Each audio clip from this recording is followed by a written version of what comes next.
Rajiv Gandhi will be the third generation of his family to lead India.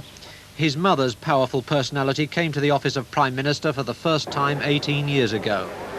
Among India's politicians, she was regarded as a leftist, but she had no time for communism and thought of herself as the head of the world's largest democracy.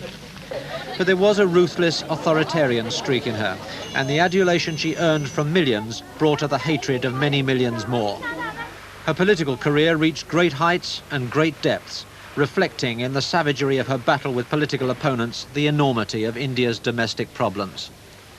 One of the peaks of her career was her short and victorious war with Pakistan over that country's treatment of the Bengalis, of whom 9 million had fled across the border into India.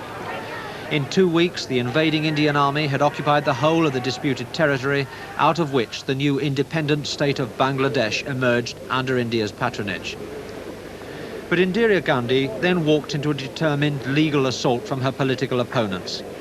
She was found guilty of corrupt election practice and banned from holding elected office for 6 years. Her reply, amid mounting violence, was to declare a state of emergency, suspend parliament, impose censorship and arrest hundreds of leaders of opposition parties, as well as some dissidents in her own.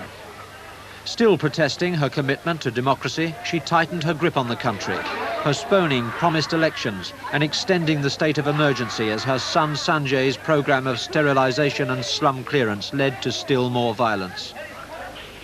Then, with misplaced confidence, she called an election and lost it. Once again, she was accused of corruption and subverting democracy.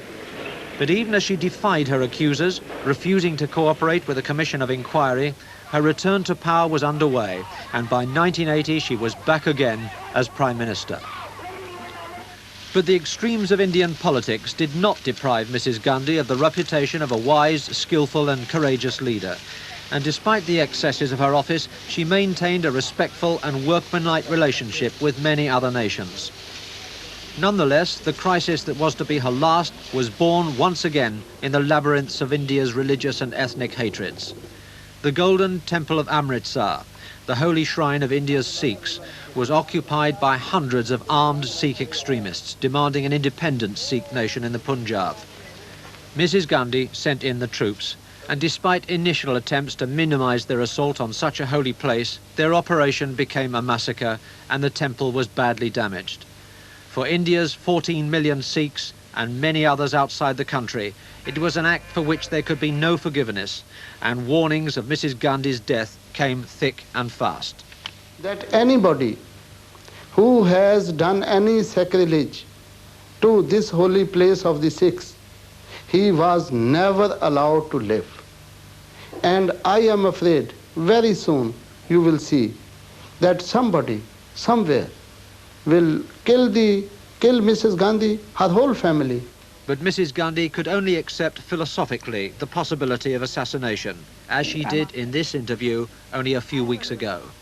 Well, I've lived with danger all my life, and I think I've had a pretty full life, and it makes no difference whether you die in bed or you die standing up.